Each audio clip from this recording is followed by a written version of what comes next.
A prayer held for those affected by the Baltimore bridge collapse tonight. The Baltimore County Police Department taking part in the service held at a local church. Tonight, we know 2 people have been rescued. At least 6 others are still missing. And the U.S. Coast Guard now presumes that they are dead. Let's get right to Chelsea Torres, who is live near the Francis Scott Key Bridge collapse site with new information on the search. Chelsea.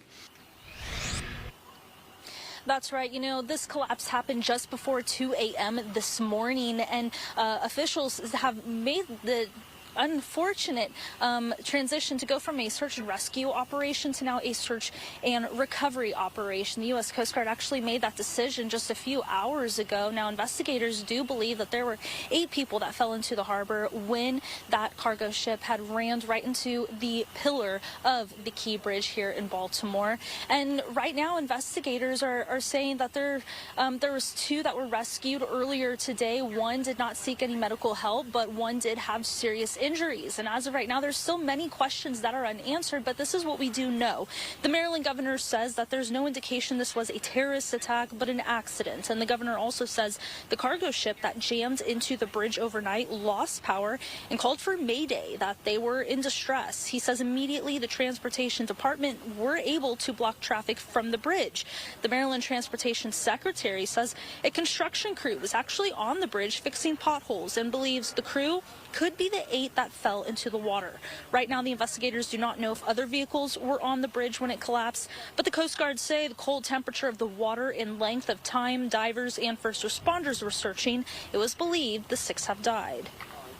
We are going to suspend the active search and rescue efforts.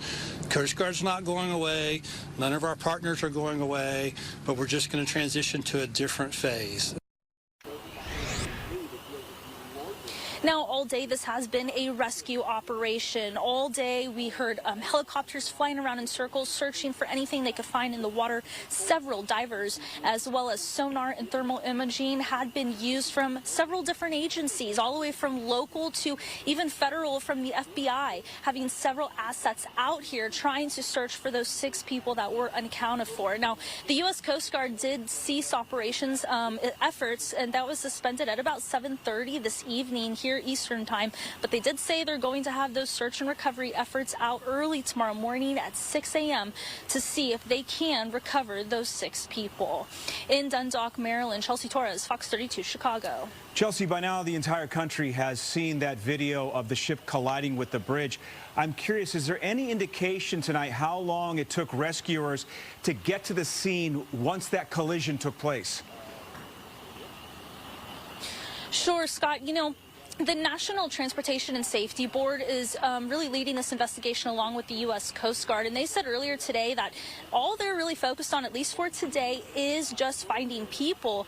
Now, they had not even stepped foot on that cargo ship to really figure out exactly how all of this went down. We do know that the ship itself was going at about 8 knots. The governor had mentioned that earlier, and that's a little over 9 miles per hour. But you think trying to slow down a vessel that's over 100,000 tons at 9 miles per hour is going to be fairly difficult. So as for when that distress call came in to when it actually hit the pillar is still unknown at this time. All right, Chelsea Torres, thank you so much.